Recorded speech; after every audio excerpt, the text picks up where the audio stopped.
Kain. Kain tayo mga Marine.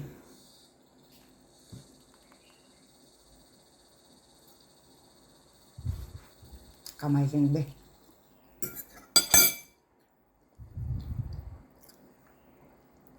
Puto dito sa Hong Kong.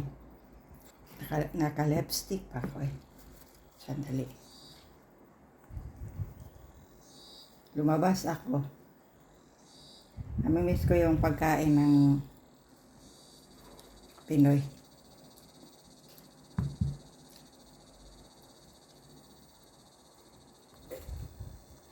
Isang puto, $2.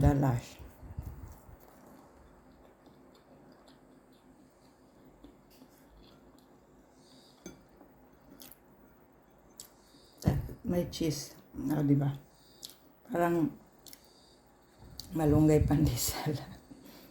Ganun. Tapos yung malunggay sobrang konti.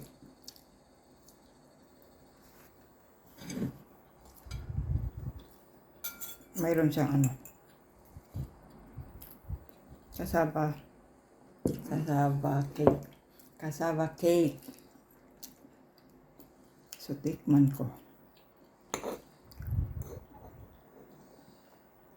Tagal kong di kumain ng kasi nagka-GERD kasi ako.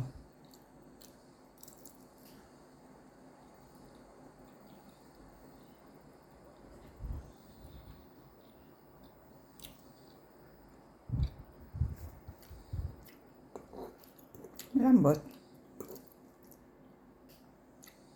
Kaya lang, Pilipino talaga mahilig sa matamis.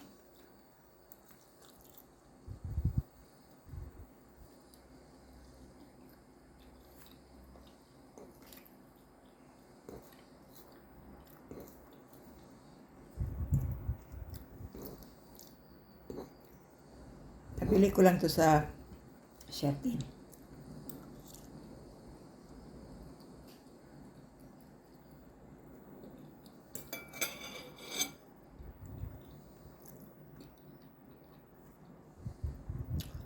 Ito sa park. Naghanap talaga ako ng mga Pilipina. Nagbebenta ng mga kakanin. Pero dito mag-ingat, kaya nga illegal kaya pagbebenta-benta. Dito, kung ano trabaho mo, yun lang. Siyempre, sumasideline.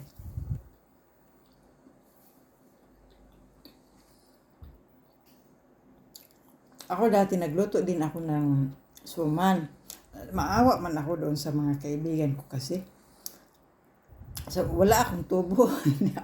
Hindi ako tumubo.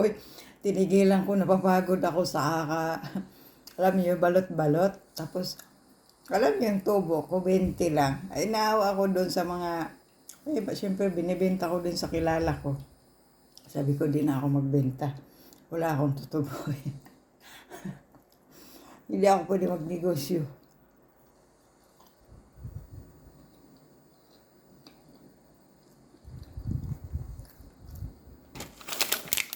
Isang balot pala to. $12. $12. So, anim din yung laman. Tag $2 yung yung presyo. Pero okay na din. Wala tayong magawa.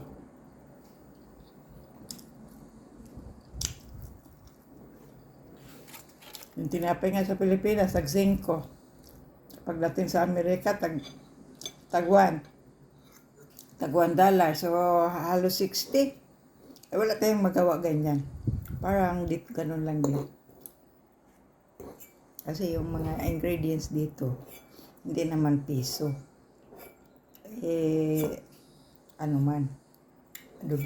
din ba? Kaya akala ng iba, akala ng nasa Pilipinas, ang yaman pag OFW, pag yung may mga apam, akala nila super yaman.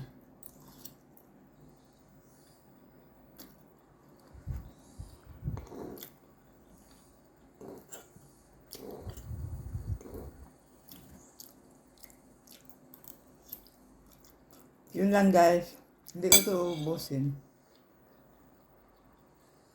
Kasi, pag nabubusog ako, di ako makahinga. Gawa ng GERD ko. Naano ako na nagka-GERD ako bigla. Gawa nung, nagka-bacteria ako sa tiyan. Nagaano ng, acid. So, maraming salamat sa pagtanaw. Ay, babosh.